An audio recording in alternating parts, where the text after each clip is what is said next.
I want to explain a bit on why, explaining your feeling is not equal to processing them. Now, when I say processing them is we explain and we intellectualize control over the feelings. Now, people will say, yeah, that is how we have to do, right? When you have a feeling part, a part of a brain, and you have a thinking part of a brain. So if I want to talk anatomy of the brain itself, the thinking Right. brain is your prefrontal cortex to, Correct. make sense, sense of something. And your emotional brain is a limbic system where all your emotions are guided, and where you feel those emotions, and where the hormones are being pumped into your blood in order to feel those kind of emotions in through your body.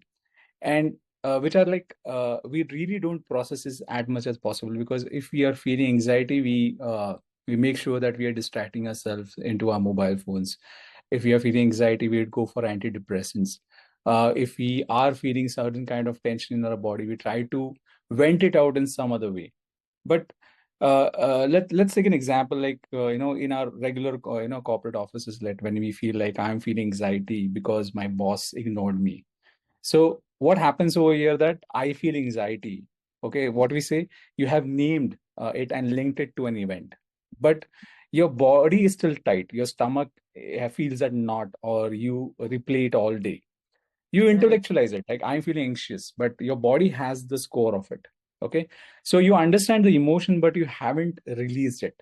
We understand emotion because intellectualization of any emotion is just giving a label.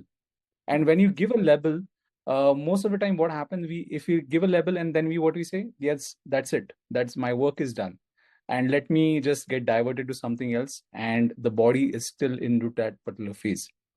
So when we see at processing, okay, letting the emotion move through, because to be very honest, our brains are not a happiness creating tools. They are not the tool to create happiness.